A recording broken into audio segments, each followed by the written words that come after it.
Welcome back to the A-Flow Show podcast. My name is Andres Flores, doing another podcast for you here today. Thanks for listening. Again, follow me on Twitter at A-Flow Radio. Always there. Also, good stuff on iTunes to find us there. The A-Flow Show. Just search that there. It comes to you free every single week. This week, a special episode, a special guest. Two guests, I guess I could say. My former soccer coach back when I was in high school, I guess now. That was probably 7 years ago? 8 years ago, a long time ago. But we do now have Don Koontz with his brother Jeremy here in Lubbock talking with me on the A-Flow Show podcast. I guess you guys are in town for the triathlon.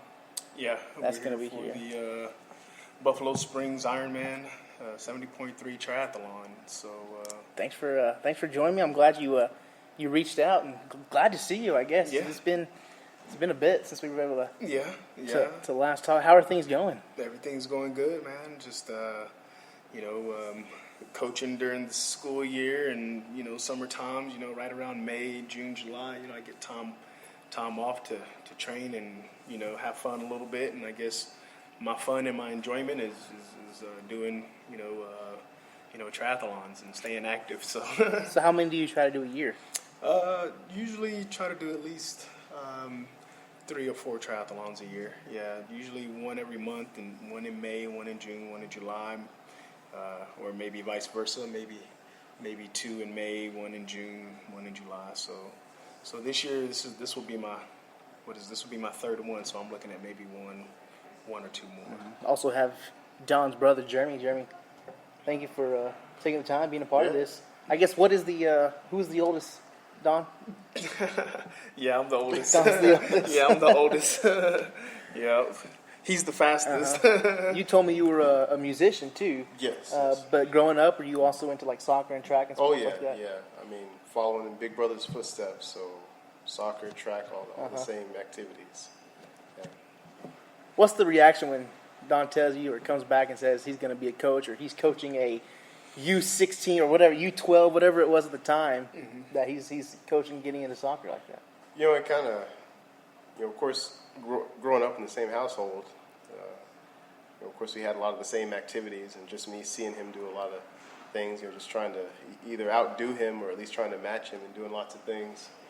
But once we kind of went in separate directions, of course, he came here to Lubbock and went to school. I went to St. Mary's in San Antonio. And so once we kind of took those different directions, it was just kind of interesting seeing, how even though we were doing different activities, just personal activities, sooner or later, our activities kind of started to converge again, I guess, because of that similar upbringing. So, I mean, at the time, I do coach part-time anyways, middle school soccer. I coach middle school track and cross-country. So, kind of in a roundabout way, I ended up following in his footsteps anyways. Coaching. How do you like coaching? It's great. It's great. I mean, most of the kids I work with, it's kind of interesting seeing a lot of them in the same position that I was, 15, 20 years ago, and just kind of being in this new role of bringing up new athletes. So it's a good feeling. As I mentioned, Don, my middle school, high school coach back in the day. So was coaching always something you wanted to do? Yeah, to be honest with you, I started coaching when I think I was 12 or 13. However, when he was 5, whatever age I was at that time is when I actually started coaching. My dad was the actual coach of the team, but I actually would go out to practice and help my dad, demonstrate drills and exercises. And, I would do the demonstration, but my dad would coach him, hey, you need to run this, and I would run. And I would dribble through these cones, and I would do the dribbling to demonstrate it to those guys. So that's kind of how I actually started coaching and kind of maybe got the bug. Then when I got here to Tech, obviously was, running track and cross country. But then I started coaching the intramural team. And the intramural team, we won a couple intramural championships. And you know how competitive those are to win those at Tech. And then ended up running into a guy, Tom Messersmith, here in Lubbock at Friendship High School. And he gave me a U16 team, and that kind of evolved into a 92 team, which is what you were on, I believe, and And from youth, it just started progression. It started snowballing, and every year that we had success with your team, the 92 Lonestar team, the deeper I wanted to go in coaching. And so I think when your group graduated is when I said, okay, well, I'm going to try to take the next step and coach college soccer. And that's where you're at now. And that's where I'm doing now, still coaching college soccer. Texas A&M, Texarkana? I'm currently at Texas A&M, Texarkana. It's on the east side of Texas in the far north corner of Texas. Texas A&M has a satellite school there, and we're a small NAIA school. We just started our men's soccer program a year ago, and I coach the men and women's team. So, do you like doing that? Because I know you've done that pretty much at almost every stop you've been to. Yeah, I mean, it's part of the Lonestar way from when I was coaching club. I've always kind of coached, two teams, and when you're at a small school or at a smaller, institution, it allows, that kind of freedom for coaches to be able to coach, two different teams, and kind of helps with the budget. I can't argue with myself. It's like, oh, why do women get all the budget? Wait a minute, I'm the women's coach. Why do the men, get this? Well, I'm the men's coach. So you can't have that argument with yourself. So it just works out well, and I enjoy doing both. So. Now, obviously, besides recruiting, what is the difference between a college or the select competitive type of group? Is there a difference in coaching, like tactic, like skill-wise? The skill and the passion and the training basically will be pretty much the same. The same things that I was coaching you guys are pretty much still the same principles and methods that, I teach now. The difference now is that I see those kids on a daily basis, and now I can get them into shape. I get them into, like with you guys, I really didn't do fitness. I used your high school coaches to let you guys do the fitness and all that good stuff. And when you guys saw me, I think it was only 2 to 3 times a week, and it was high skills, high possession, high, game-related activities. Collegiately, I got to incorporate weights. We incorporate runs. We incorporate, our play. We got to manage. We got to manage travel. We got to manage, somewhat of their diet. Now we got to worry about academics. Who's eligible, who's not eligible. We got to worry about, who's not going to class, and they're all 18 to 22-year-old adults, and so now, coaching youth versus adults. Well, the adults are free to make their own decisions and go places that they probably shouldn't be going. But the challenges, I embrace them and just kind of roll with the punches. You never stopped at high school. Was there a reason? Was it the certification, stuff like that, or? Mm-hmm. Yeah, really, high school. I don't think it's just not my. Just wasn't my thing. High school. I think high school coaches nowadays, they got to coach. You got to be in the classroom 1 or 2 times. You got to coach history or math or English, or you got to coach a PE class or something of that nature. And that's not really. I don't want to be tied down to that classroom setting. It's just I chose to go to college route just because I think it's a little bit more closer to the professional level that I want to most achieve. But I won't rule out coaching high school. I think maybe at the very end I will probably retire as a high school coach. But as of right now, while I'm still fit and young and active and I have the patience, I can just stay at the collegiate level. Jeremy, you said you're middle school coaching. Yes. How do you like that? Well, it's definitely a lot different from teaching college level, I'm sure. The school where I teach is it's a very small private school. The team is co-ed, so we've got boys and girls on the team, and we've got every skill level on that team from year-round club players to kids that hadn't ever been on the soccer field before and never touched a soccer ball. So it's just it's definitely a challenge trying to figure out exactly what roles to put each player in, and at the same time you want the skilled players to be effective, but at the same time you want the new players coming in don't have as much skill to get experience and actually get an opportunity to play the game and be involved. So it's a challenge, but certainly a different kind of challenge. Is middle school kind of where you want to stay? You want to go up to the high school, the collegiate level? Well, this, like I said, this is just something I do part-time. And it's, again, I just started off just coaching the soccer team just because they needed a part-time coach. And that was, an hour a day, 4 days a week, more or less, for just the fall semester. And, I enjoyed it so much that when they said, oh, we need a track coach too, I thought, well, yeah, definitely. And so I think it's, for me right now, it's probably as much as I can handle or I'd want to do right now. So no, I really don't have any ambitions of going any further than that. Would it help? Like I know a buddy. He coaches a club team in Austin, right? Going that route to get to the college level, or even what's the right term? I guess not world class, but USA level, the national level. What program are you talking about? Aiden Hammond? I am talking about Aiden Hammond. Aiden Hammond's a good coach. He's turned into a really good coach. He kind of went my way. I think club is where you go to start building your resume and getting your experience. If you can manage, 16 to 18-year-old young men or 16 to 18-year-old young women and show a proven track record of success, and growth. You're sure if you have your mindset on it, you can find an assistant coaching job somewhere.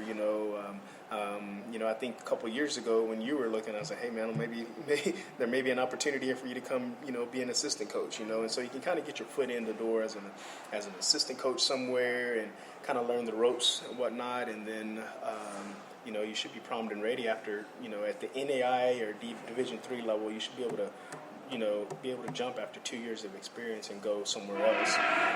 For other coaches that are looking to go, use the network, use the people that you know and come in contact with. The way I fell into my first collegiate job was a coach by the name of Kyle Beard, who coached at LCU. I had actually applied at that job, and was very, kind of disappointed that I didn't get an opportunity at the LCU when they first started men's soccer at LCU. However, the coach there recommended me to another school in New Mexico, and that athletic director gave me a phone call, and it was just by the grace of God and some good luck and somebody just floating my name out there, I was able to get a job right away, and so I went straight from club to soccer. I don't know if that's the right way to do it or the wrong way to do it, but it was the way. It was the path that I was fortunate enough to be on. So now the national level, is it a possibility? Something you're thinking about? Yeah, there's chances there, but at the national level, the full-time staff member, you're looking at, you got to devote everything to just doing that, and I think even most of the national team coaches, unless you're Bruce Arena or some of the top assistants. Most of those other coaches, they have part-time jobs. I think Tom Stone is a national team coach. I think he coaches U14 girls national team or U15, something like that. Or if he's not now, he was. Okay, Neil McGuire, the coach that was here before, has kind of done that route as well. So obviously it takes a high-level, Division I coach. They're looking for coaches with USSF A certification or a pro coaching license. And again, a proven track record of success at the higher level, and kind of go from there. So at this time, I just want to win my conference. So I'm not really worried about trying to go to Team USA or anything like that. But I think win the Red River Conference, and then hopefully get an opportunity at Tech someday. You guys are also both here for the, I keep forgetting, what is it, the Ironman? Yeah, it's called the what is it called? Buffalo Springs 70 Ironman 70.3 race. 70.3, and this is Joe's, fourth year, you said, or? This is my third time. Third time? I believe it's his third time. Yeah, third time. Yeah, third time. So forgive me for not knowing, y'all run together? Are y'all competing against each other? Obviously, there's a lot more, many people.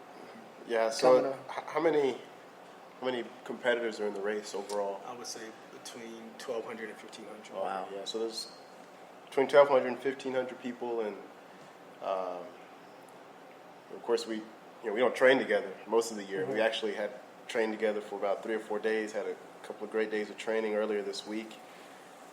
Other than that, we probably won't see each other on the course until mile 15 or 20 on the bike. So I don't know if you're familiar with triathlons, but this particular one, we swim 2,000 meters, and then we bike for 56 miles, and then we run a half marathon after that, so 13 miles.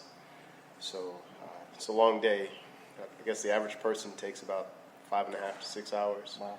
So we're both looking to be somewhere under 5 hours. Yeah. So how do you train? What's a typical training day for you to prepare for one of these? So, for an individual, it depends on where your weaknesses are and where your strengths are. Me, for example, I'm not a great swimmer, so I typically I try to swim at least 4 or 5 days out of the week. So most days I start the day off with a swim of either speed work, distance work, or just working on technical things. And then I kind of have a couple of general principles that I follow with all the disciplines. I try not to go more than 2 days without either swimming, biking, or running. So, if I don't swim on Monday, then I make sure I swim on Tuesday. But I don't go. I can't go past Wednesday without swimming. So, like most days I'll do at least 2 of the disciplines in the morning. So either swim, bike, or then swim, run. And then most days of the week, I try to get in a second workout in the afternoon, which is the other discipline that I didn't do. So if I swim and run in the morning, then bike in the afternoon. So usually, Saturday is kind of a day where I try to put everything together, kind of a longer day. So a little bit of a swim, a longer bike, and then also some speed work on the run. And then Sunday is kind of an off day / recovery day where I go a little bit lighter. When you are doing these, is there a strategy? Do you say, let me spend this amount of percentage on the bike, this amount of percentage on the swim? Or what's the strategy?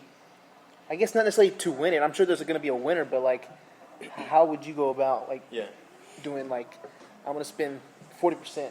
You know what I'm talking about? Yeah, yeah. So what, 10% of the race is in the swim, right? Or how does it work out? And then So the swim typically takes for the average person, the swim is going to take between 35 and 45 minutes. And so that's of a 6-hour race or a 5-hour race. It's only 45 minutes. And so the bike for an average person, it's going to be anywhere from 2 hours and 50 minutes to 3 hours and 20 minutes. Okay, and then on the run, an average person will, on this race, will run between 9-minute and 10-minute miles. And so, you're looking at 2 hours and 20 minutes there. So, so it just kind of depends on, say, okay, well, most people will, like Jeremy said, if his strength is the run, so, he probably will spend more time swimming and biking because he has that natural background and abilities towards the run, and same for me, I'll pretty much do the same. This year I've tried to change my methods just a little bit where I'll swim almost every day except for Sundays, and increase the bike a lot, and then the run I will spend probably 3 or 4 days a week on, but that's it. What we're not telling you, or what he's not telling you that I will, is that we all compete in your own age group. So I compete in the 40 to 45 age group or 40 to 44 age group, and that's all I'm really worried about. I'm not worried about what he's doing. I'm not worried about what you're doing or whoever else is doing. I'm just worried about my age group, and my goal for my age group is to be in the top 10. Okay, and so in any race I do, and so I think I got a good shot. It's going to take a good race to do that. And so when he said he's going to pass me, so when they start everybody in different waves. So they'll start with the professionals, or they'll start with the elite group, and then they'll start with, the handy, capable, the wheelchairs. They'll start with in different age groups, and they'll do the 50 to 55, and then they'll do the 40 to 45 to 50, and then they'll do the 18 to 20, and then they'll do the women, and so they kind of chop it up to age groups, and it just so happens that my age group starts right before his. So I will be in the water starting my swim 3 minutes before he will. And chances are, I'll probably be, out about the same time or maybe just 3 minutes in front of him if we have a good swim. But then once we get to the bike, probably within the first 15 to 20 miles, he'll end up passing me. He's a stronger cyclist. He's looking at sub 4 hours and 30 minutes, which is the elite level. I'm looking at sub 5 hours, which is, right above average, and so that's kind of the difference there, and it'll be good competition, and it's all based on, there's not one big massive start, so I can't say, oh, we all started together, and I see that guy and I see that guy. Like I said, he's starting behind me. There's going to be people that starting way in front of me, so I'm either always going to be passing somebody or I'm always going to be getting passed, and you don't really know, who's what age group, they're going by, and so. Now, I haven't looked at the weather, but are we expecting good weather or not, or you don't want me to talk about it? You get what you get, and everybody gets the same thing. So, so does it really affect? Let's say if it's not lightning and it's not thunderstorming, then we'll be good to go. We're good to go. Yeah, but I don't know about you, but I don't want to be near no water when it's lightning. Yeah, and if it's raining, drizzling, and whatnot, it'll be good. We'll be okay, I think. But if it's thunderstorming and the roads start collecting water, on the bike with real skinny tires, and you're trying to go up a hill and stuff, it's too dangerous out there. So it could affect you could affect us, if it starts thunderstorming. But I think we're going to be good, man. It's just you just gotta cross our fingers. Historically, this race has been extraordinarily hot, so I think of all the races I've done, this race definitely has the highest temperatures, or historically anyway. So, sometimes getting close to the 110s, and historically it has the most wind. So you're looking at wind gusts, pushing against you, at possibly 25, 26 miles per hour winds pushing back at you on the bike, and those are things you can't control.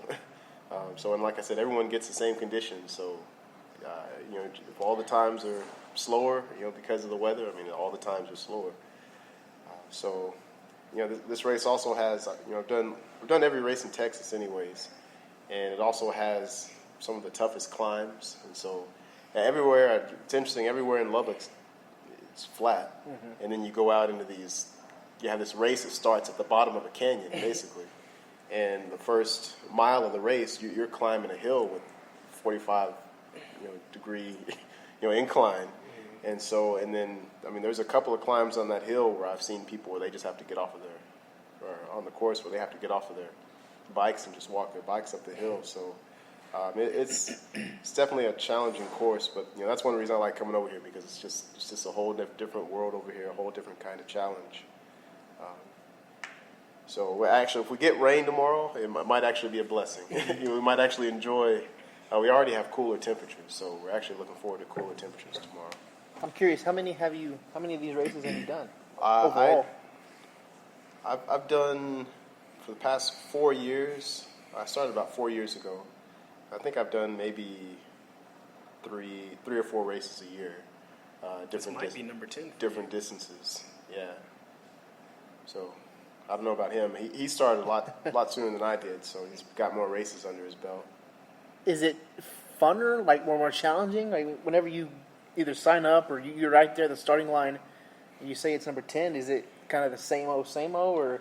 No, because any triathlete will tell you there are so many variables and moving parts and just so many just different little bitty things that you have to be meticulous about in training and in racing, that not to mention the variability of the courses, that no matter, every race you do is a whole different experience, and every race you do, you're drawing on all the experiences that you had from previous races. And so every little thing, just before you showed up, I was trying to put some snacks on my bike. You're on the bike so long that sometimes you just need a snack when you're out there.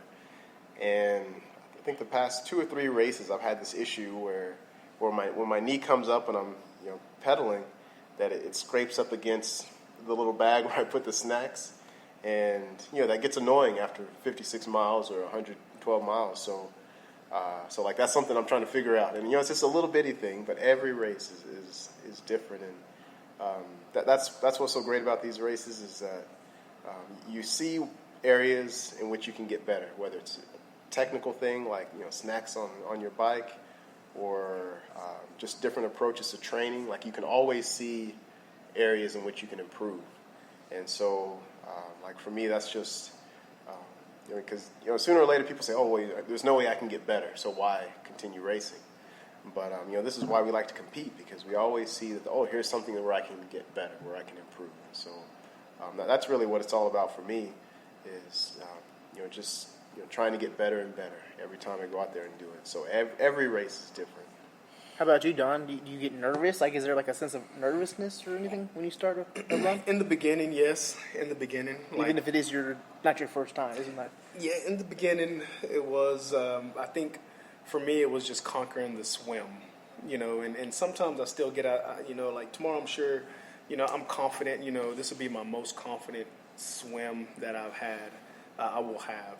I did a race about 3 weeks ago, and I had a really good swim, and I'm feeling real good about, but in the beginning, just going back a little bit, like I don't have a swimming background, and my brother doesn't have a swimming background, so we were basically just runners, and it felt like we could pick up the bike, fairly easy, it's just, training and putting time in on the bike, but swimming was something that we never did. So I was like sometimes dead last coming out of the water, or close to being at the very back coming out of the water. And, but once I got swimming lessons, and, swimming in a pool is one thing, but when you go out there and you're looking at an ocean or you're looking at a lake, and they say, hey, you got to swim way out there into the middle of that, that ocean or that lake or, that river. And there's no shores, there's nothing to hang on to, there's nothing out there but just you and your abilities. Once you get past that, then I think you'll be, you gain a little bit more confidence. But other than just making sure the diet is on point. Sometimes you try something new and you try to eat something new the night before, or you try to drink something new and your stomach's upset and you got dietary problems, going into the race, but no, man, we're feeling good, we're feeling comfortable, just ready to roll. He said, something else, what all this is about, and like when I did my first race, it was just a sprint race. I mean, it wasn't near this, the length of the distance. I think maybe it was like a 400-meter swim, maybe 800-meter swim, and then maybe 12 miles on the bike, and then a 5K run. I mean, real short race. But my wife took a picture of me right before I got in the water of that race, and I had my goggles on, but you could still see the fear in my eyes through the goggles. You could just see I just had this look on my face, and I remember looking into the water, man, and seeing those people just jumping into the water. And I'd swam in open water a couple of times, but still, I mean, this is a race, so this is different. You have people in there with you, and so like I just had that. I mean, just that fear, and so every race that I did after that, I could feel that fear, dwindling just little by little. So that now I still swimming's my weakness still, but I'm to the point now where I don't think so much. I'm not worried, I'm not concerned, or I'm not afraid like I was before. And I think that's a real big part of this is. Just that change of mind, is what it's all about. To see that a person can actually have, because once you change your mind, then you change yourself. And so that, just to be able to look back and say, what, that was a different person that was looking out into that first race and had that fear. That's a big part of it too. Is that we can actually change ourselves, through changing our minds, through this kind of stuff. And so. And now whenever I see new triathletes coming in or new people, and I can see that same look in their eyes. I can say, I was in that same position, just a couple of years ago. You're going to get through this one, and you're going to get through the next one, and sooner or later, like, you're going to have that change. Like, that fear is not going to be there anymore. So that's a real big part of it. I'm glad you brought up you triathletes, and only a few more minutes. I don't want to keep you guys too long. I know you got a big day tomorrow, but as a coach, or not even just a coach, but just as a veteran of these, would you encourage people to try these triathletes, or even your players? Would you encourage them to do more running or more of this kind of stuff? Yeah, it's and again, it's if you go out there, the first thing you're going to see some $1 million bicycles. I mean, you're going to see people with the best gear, and they're going to have all these stickers on their car, and I've done 140 point this and 66 and all this stuff. And then you show up, and people are all strong and fit, and they look good and everything, and I mean, just a whole bunch of stuff, and it could be intimidating just to go see all that. And the first thing you think about is like, wow, this person must be fast, or she must be awesome, or he must be good, or whatever. But I guarantee you, every one of those persons, unless they picked it up as a kid, or but everybody started from somewhere, and so I started out with the raggedy, old school bike. Started out with the old school bike, and that was about it. I think my first one I wore my running shoes, and my cycling shoes were the same things. I didn't know you had to have special cycling shoes, for the bike, and then I just wore a regular T-shirt and some shorts. I didn't know you have special triathlon shorts and special triathlon tops and special, everything is specialized, and so, but yeah, to get involved, I would suggest to people just, go watch. Once you go watch a race, and you see one, you will get inspired. You will become motivated, and then start, saying, well, why did you do this? Or, and you kind of figure out which one of the disciplines is what you're good at. So everybody basically knows how to ride a bike. So everybody has that discipline. Now, who can go faster and who can go longer, that's dependent on you. Riding a bike is nothing for anybody, Most people have some sort of athletic background. Maybe played volleyball or ran track or soccer or even football or, tennis or whatever. They have some type of jogging or something, background, junior high, high school, club, gymnastics, whatever. So they know about running, Now they may, and don't think of it as, oh, I got to run 26 miles or I got to run a half. No. You can do a triathlon and it's only a 5K. Or you can do a triathlon, it's, only 3 miles or 2 miles or something. So don't think about, oh, I got to do an Ironman. Think about, hey, let me find a small triathlon that I can do, And then obviously with the swim, I would say, I don't know what you think, Jeremy, I would say about 70% of the people that do these do not have a swimming background. I would say even close to 80%. Maybe only 20, better way to phrase that is probably 15 to 20% of the people who do triathlons have a swimming background.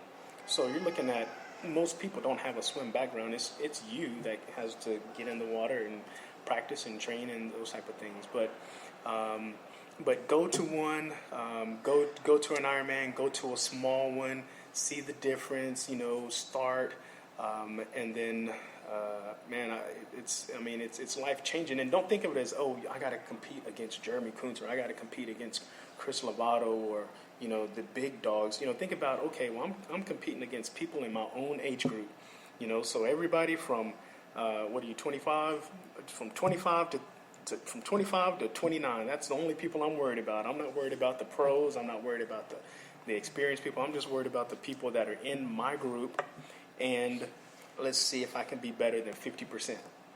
And so if you're better than 50%, man, you're doing really well. First of all, if you finish one, that's an accomplishment in itself. But when you set your goals, like some people just set their goals just to finish. I'm just gonna finish.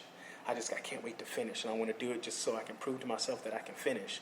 And it may take them 6 hours, it may take them 8 hours, it may take them 9 hours, but the fact that they said, hey, I finished an Ironman, or 70.3 Ironman, that means more to them than anything else, and so yeah, a great way to get started is just go be around it, start, you already have the skills, you have at least, 2 out of 3 of the skills, it won't hurt to learn how to swim, and, in the grand scheme of things, if you're not competing, guess what, you picked up another activity that's low impact, it's fun, it's cool, cools you off, in swimming, so if I'm not competing, I think I'm going to still swim. I think I like that activity now. So anything to add?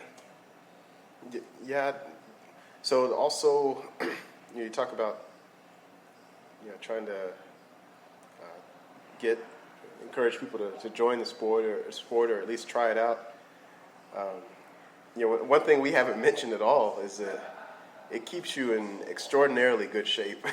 I mean, bottom line, your health is very important to you, of course, and obviously with the obesity epidemic that we have throughout this country, especially in Texas, and just trying to find ways to motivate people just to get out and do stuff. I mean, what a great way to keep yourself active and physically healthy. Not to mention, it's just great for the mind. Endurance sports in general are just great for the mind because it's just a form of meditation. You go out and you're just kind of within yourself for a little while.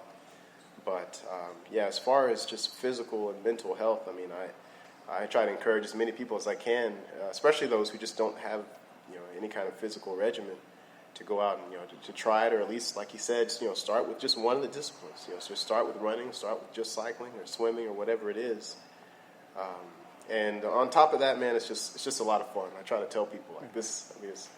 I told you about that first race that I was just terrified about getting in the water, and then 100, 150 meters in, I distinctly remember having the thought, like, man, this is really a lot of fun. Like just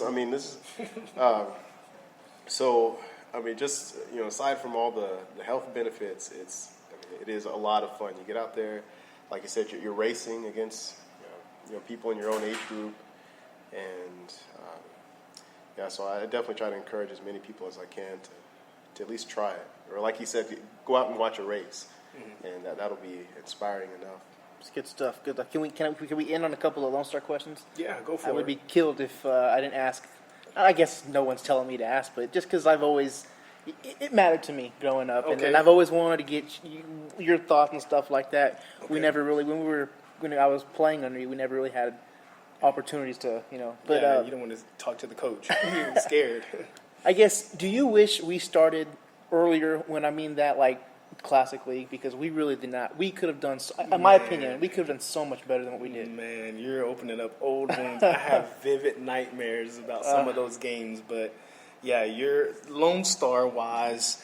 That group I got, you guys were 14 years old, and I wish I would have got you when you were 12, because I think we would have been in the Classic League by the time you were 16 versus the time you were 18. Yeah. And at that time, we wouldn't have had so much division. I think we started y'all's team with basically 9 strong players, and then we added. What did we add? We probably added about 5 or 6 guys that probably we just had to kind of pick up, and then we got lucky with the Plainview boys, and then. Then the next year or two, we got Aiden Hammond and a couple guys that kind of came in and then kind of came out. Then we brought up some of the younger guys. But I definitely think if we would have started you guys 2 years earlier. Now, who was your coach before me? Was it before you? Was Joe Mike. Oh yeah, Joe Mike. And then before that, it was Tom. Yeah. So it was Joe Mike, and Joe Mike stopped coaching, I believe, right? And so yeah. Joe Mike's coaching high school right now, by the way, if you didn't know that. But yeah, if I would have got you guys 2 years sooner, you guys would have been. I think right now, I think you guys are still one of the best teams, one of the best youth teams to come out of Lubbock. Hands down. Anybody who questions that, they can come. Let's have a talk about it. But with the combination of you and Eric Carrasco, and picking up Tom Glean, and Jose Grimaldo, Victor Hernandez. I remember that whole group. I mean, you guys were just solid. I'll take that group. It's like naming the Golden State Warriors. I mean, talk about star after star after star. Talking about guys that were just dedicated and hard nosed, not special needs kids. They were just boys that just put their nose down. Probably one of the best hands down groups to ever come out of Lubbock, especially in West Texas. But yeah, though that was it. And if anybody asks, Andreas Flores was my favorite. We did have a nickname for him. We called him Creekwater because he was slow, extremely slow. And I think I picked on him for 2 years after that. And by the time, truth be told, by the time he left the team, or by the time the team graduated, he was one of the fastest players on the team. Always was dedicated to his technical touch and ability. Had one of the best touch. I think he scored several goals off of free kicks. He was a free kick specialist, man, that was a good team. And I think I brought in 4 of those guys, 4 boys from that team. I think I brought into my collegiate team at Southwest, and help us push to the conference championships 2 to 3 years later. So good group of boys, probably the best group to come out of Lubbock, and all represent the Monterey High School Plainsmen. A final question. Whenever you would go to practice or have to get up early Saturday morning, did you enjoy it? Did you like it? Were you happy that it was us?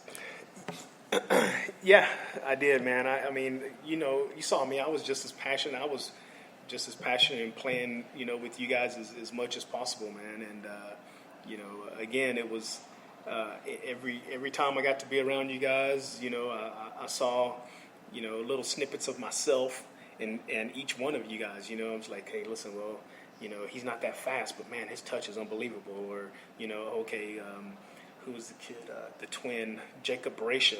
He's lightning fast, but, man, he don't have a touch, or whatever it is. You got to edit that out. It's just in case Jacob hears this. But, Jacob, you're one of my favorite. And then I think, didn't we get the goalkeeper / forward back at one point? Not Isaac, but the Gator. And so that was kind of like, again, that was that 2 years sooner, we would have had the whole team put together perfectly. But it kind of took us 3 years to build it, and then bring those guys on, and then but yeah, I enjoyed every minute of it, man. I still rep some of my Lonestar 92 stuff, and people ask me where it is or what it is, and I say, hey, this is the squad right here. So yeah. Well, we're about out of time, man. This was fun. I mean, I haven't even touched on Hell Camp. I haven't even touched on stuff like that. Hell Camp we'll have to do this sometime. Hell Camp was great, and for all my college kids, that if this does get chopped, Hell Camp started with the Lonestar 92 boys, and they know what you're about to go through here in August. So yeah, we'll do it again sometime down the road when you guys are back. Don Koontz, Jeremy Koontz, guys, have fun tomorrow. Good luck, man. Appreciate it. Thanks. Y'all do y'all's best. Thank y'all for spending some time. Do y'all have Twitters or anything y'all want to plug, nothing like that? Anywhere we can find you? www.jeremykoontz.com. JeremyKoontz.com. Anything for you? Texas A&M? Texas A&M. Good luck in the season, Coach. Again, tomorrow as well. Thanks for listening, guys. Once again, the show's on iTunes. Find us there. Search The A-Flow Show. You can follow me on Twitter @AFlowRadio. Thank you for listening. We'll be back next week. Peace.